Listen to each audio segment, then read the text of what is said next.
Haryana public service commission से जुड़े सभी एस्पिरेंट को दिशा क्लासेज की तरफ से हमारा नमस्कार। तो जैसा कि चैनल पे बार बार कमेंट सेक्शन में भी पूछा जा रहा है कि Haryana public service commission assistant professor recruitment जो 2022 है उसकी सर क्या प्रोग्रेस है, कहाँ तक मामला पहुँचा, ये जानने की लगभग सभी में एक उत्कंठा भी बनी हुई है। क्या सवाल जो मुख्य रूप से पूछा जा रहा है, क्या 1535 ही वैकेंसी आएगी? तो इसका जवाब है यस, प्रथम चरण में 1535 पदों के लिए वैकेंसी आएगी। लेकिन चूँकि माननीय मुख्यमंत्री जी ने ट्वीट करके ये बात कह दी कि 1500 बाकी पदों पर भी आएगी, लेकिन वो इसके बाद आएगी और तकरीबन 3 माह से 4 माह के बाद में, यानी कि 2023 है वो इस रिक्रूटमेंट का एग्ज़ाम होगा 1500 पदों का।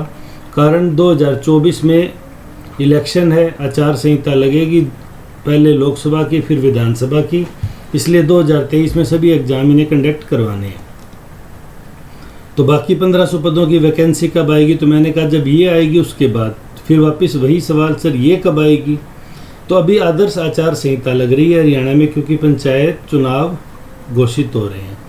तो जैसे आदर्श आचार संहिता हटेगी, वो कब हटेगी? जब तीसरे चरण के बचे हुए 4 जिलों में पंच, सरपंच और जिला परिषद के चुनावों की घोषणा हो जाएगी। वो ख़त्म होने के बाद में जब सभी जगह काउंटिंग कंप्लीट हो जाएगी, उसके बाद में ये हटेगी। तो तकरीबन आप मानिए दिसंबर, मंथ ऑफ दिसंबर में आदर्श आचार संहिता हट जाएगी। हरियाणा स्टेट एक बार एग्ज़ाम कराने के लिए फुली फ्लैश अवेलेबल होगा। तब ये रिक्रूटमेंट आती है अगर 1535 पदों की, क्योंकि अब तो घोषणा ही नहीं कर सकते लोक लुभावनी। तो जनवरी तक इसके फॉर्म भरे जाएंगे और मार्च 2023, मार्च से लेके और जून तक 2023 इन पहले पदों के लिए एग्ज़ाम होगा। और जो रिमेनिंग 1500 पद हैं वो जून, जुलाई, अगस्त में निकल के उनका नेक्स्ट नवंबर, दिसंबर तक एक्सपेक्टेड हो रहा है। तो दिक्कत क्या आ रही है? जब भेज दिया HPSC को, प्रतिवेदन भेज दिया नौकरी निकालने के लिए, फिर क्यों नहीं आया?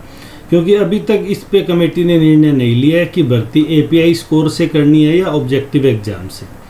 जैसा कि हमें पता ही था 50 प्लस 37.5 प्लस 12.5 का हम लेके चल रहे थे।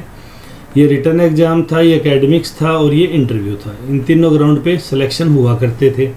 लेकिन ये 37.5 बड़ी दिक्कत करने लगा, मामले कोर्ट में भी जाने लग गए। तो इसलिए अभी इसको हटा के 87.5 की पेपर और 12.5 का इंटरव्यू की भी बात चल रही है, ताकि जो पेपर में बेस्ट परफॉर्मेंस करे और इंटरव्यू में अच्छा रिप्रेजेंटेशन दे उसका सिलेक्शन हो जाए, किसी को कोई नाराज़गी भी ना हो। लेकिन जो API स्कोर, क्योंकि ये आज से 2 साल पहले इस मामले को बड़ा तूल मिला था, अब तो हालांकि UGC की जो न्यू गाइडलाइन है उनमें API स्कोर को कोई बहुत बेटर परफॉर्म नहीं किया गया है। तो उन गाइडलाइन के अकॉर्डिंग तो ओनली नेट बेस पे ही एग्ज़ाम लिए जा सकते हैं। PhD के अगर इंटरव्यू में मार्क्स देना चाहें तो कुछ दिए जा सकते हैं, बाकी उसके अतिरिक्त कुछ नहीं है। तो API स्कोर से हो या न हो, इस पे जब तक कमेटी रिकमेंडेशन नहीं देगी तब तक अंतिम निर्णय नहीं हो रहा। और उम्मीद कर रही है कि कमेटी अपना काम कर रही है। तो पंचायत चुनाव जब दिसंबर तक कंप्लीट हो जाएंगे तब तक कमेटी की भी रिकमेंडेशन आ जाएगी और उसी के साथ ये 1535 पदों की रिक्रूटमेंट जारी हो जाएगी।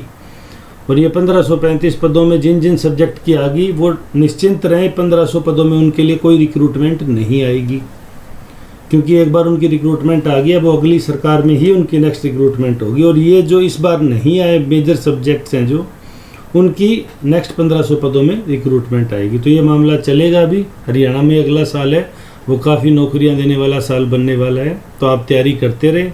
फिर भी अगर आपकी कोई क्वेरीज है तो आप कमेंट सेक्शन में पूछ सकते हैं, हम आपको जवाब देने की पूरी कोशिश करेंगे। वीडियो में अंत तक जुड़े रहने के लिए धन्यवाद। आपका दिन शुभ हो।